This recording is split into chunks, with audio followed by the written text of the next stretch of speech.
Hello, my crafters. Welcome to an episode of Behind the Hoop. So, this is going to be a heavy hoop. I'm going to start off with a warning of this is a heavy talk about mental health, specifically my mental health and where I have come in my journey in it. This was actually inspired by Pure Bullfit. He is a fantastic person. I am blessed to know him both on his internet persona and, though a distance gap that is partially self-imposed, I do know him in person, and I would recommend him any given day of the week. A few of you probably don't know that I am, in fact, really into fitness and whatnot. I'm not the epitome of fit. Let me tell you something. I am not fit, but mental health and physical health go hand in hand, and I know that when I am working out and I am being active and I am keeping my body in pace with my mind, which is really, really hard with ADHD and ASD. Both of those things are very, very difficult to keep things going. If you have a chance, I'm going to put his link in his comments. Please follow his YouTube, visit his website. If you need personal fitness or you just want to join the community, I know I'm small beans in a big pot, but I am a voice. So again, this is going to be a heavy story. It is my story, and May is Mental Health Awareness Month, so I'm going to try to share it best I can. My true mental health journey started when I was little, when trauma was brought into my life. But that's not where we're going to start today. We're going to start about 3 years ago. I made a very tough decision after having a nervous breakdown over some conflict that my best friend and my mother were having. And you can watch my Why I Don't Get Along with My Mother video to find that one out. I decided to go to therapy because I was tired of always being worried about things that were just going to happen, people pleasing. I had a lot of signs and symptoms of things that I needed to work out. I started going to therapy so that I could professionally move forward in life, to be able to say no, to set up my boundaries. And in a way, I got to thank my mom for pushing me over the edge, but mental health was never spoken of in my family. And when it was in whispers, and which is hilarious because I work in the mental health field. I am a certified trainer of mental health support. And I was not able to attain that until I faced my own mental health issues. I've always been a supporter of mental health. My best friend in the entire world, depression. It has a bigger, longer term, but she has a form of depression. And I've never poo-pooed on anyone for having mental health issues because I knew there was stuff wrong with my family, and I love them all the same. It's just sometimes being able to listen to someone, and it also took not being listened to for me to be able to understand how much opening up makes someone feel good, like they're not alone. And opening up about more complex things, which I hope to do if my brain lets me get through this. So, mental health issues, the biggest ones are depression and anxiety. ADHD and autism spectrum disorder are on there. They're on there, and they matter too. Mental health doesn't get enough airtime. So, 3 years ago, I went to my therapist for the first time, and I've done a lot of talk therapy. I've come to a lot of realizations about my relationships, and while I do not have depression, I do have a generalized anxiety disorder, and all that means, friends and family, is that we can't figure out what's making me so anxious, as it were. I have a couple suspicions, but I'm not ready to move those boulders yet. Kevin, in his video, really hammered down on a lot that hit home for me. I wasn't a wild and crazy person. I don't have the grandeur that his story has because I was never a Marine. I'm a very quiet person. I did cause a lot of emotional damage to a lot of people, and I can never take that back. I can't undo what I did. I was very much flailing and trying to find myself in my 20s and my early 30s. And I caused a lot of damage. And I can't ever undo that. The best I can do is acknowledge that I caused that pain and that pain is had. And I'm still not able to face some of that pain. I haven't quite gotten that far in my journey yet. I know it's there, but I'm not ready to move that boulder yet. And with mental health, sometimes those steps have to be taken. Is knowing that something is there is fine and dandy. And many of us know that things are there. Building up the courage to face them, to acknowledge that the pain that you caused both your other party and yourself, because a lot of the things that I did during those years was not necessarily to hurt someone, but to make sure that I knew what feelings were. That I knew what other feelings beyond fear and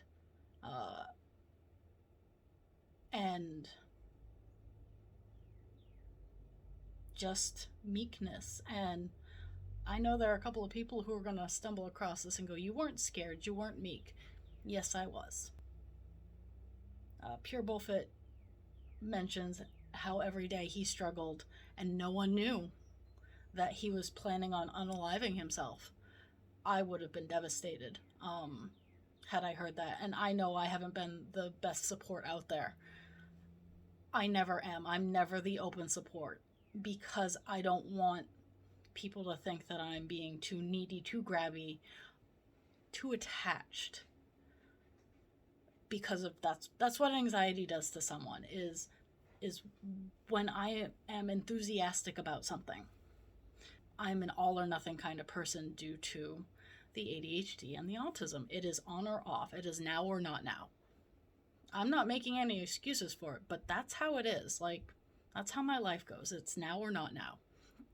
I'm going to go balls to the wall or I'm not. And for me, I have to be asked because of my trauma. I have to be asked for that on. I will be there for you 7 days a week, 365 days a year, 24 hours a day. I need that on though.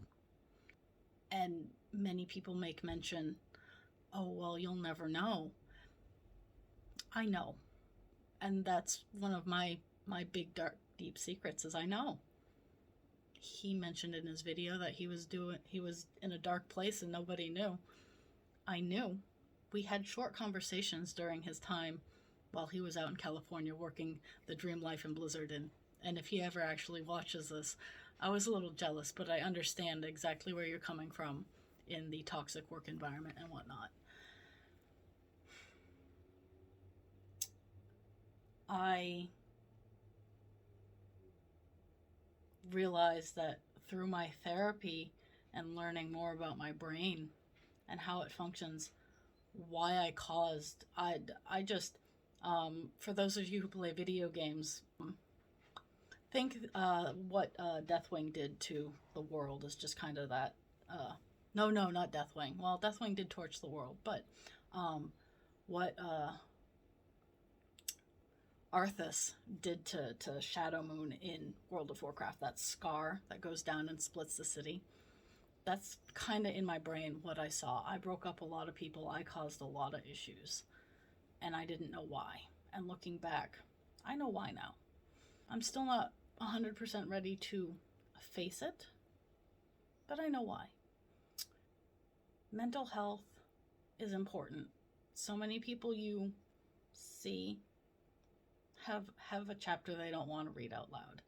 I personally am having issues with like I'm dabbling in content creation. I'm never going to be a full-time content creator. Sorry, guys. I'd need a whole lot more comfort level before I could take that leap of faith. But I support all my content creator friends as best as I can. I've started putting my money where my mouth is. Again, I am a mental health support specialist trainer. I think it's unique to the state of Maine, but I've put my help in many, many places. It's not a joke. I lost a large group of friends just about halfway through the pandemic, early 2021. No, just before the election. I lost a huge group of friends because my mental health issues weren't diagnosed and I was just starting to scuff the surface on them. And I had a meltdown because they thought child pornography was funny, pedophilia was funny, and I didn't. I had a meltdown. And I'm learning this now, what these meltdowns, when I have them, look like. They are E10 meltdowns. They rip the world apart when I have them. I don't find certain things funny, and that happened to be one of them. And I ruined some really good times, and I'm still reeling from the loss of those relationships 2.5 years later. A year later. I don't know. Time's weird. But for anyone who's still here by this point, because I like to ramble and I'm not really great at editing. Like, I don't have the patience to edit. I can. Don't get me wrong. I can absolutely edit. I can edit like a champ. But sometimes I just kind of like the raw version. RAW, not RAH, like my nickname. It opens doors and it closes doors. Quite frequently want to go on other people's podcasts because I want to talk about mental health and how it works in the real world. I mean, I did 40 years of undiagnosed autism and ADHD. I did my time in the undiagnosed category, and I'm facing internalized ableism because of it. I did my time. I did 37 years of undiagnosed anxiety, though anyone paying any sort of attention to me would totally know that, hey, girl's got issues. Body dysmorphia is another mental health issue. Because anxiety feeds into body dysmorphia, and while I've never had any eating disorder issues, which I will talk about in my diagnosis of diabetes video if I ever get to that, all the time. I mean, I have a job in corporate America, and while sometimes I wish I was able to not be, sometimes I was just able to take off that mask and be who I am. I'm not sure who I am is, and that's something that a lot of individuals with mental health issues face, is especially later in life diagnoses, is they don't know who they are, and it's no fault of theirs. They chameleon to the society of what they wanted, or what people thought they wanted to see from them. I'm incredibly elusive. I don't like in person.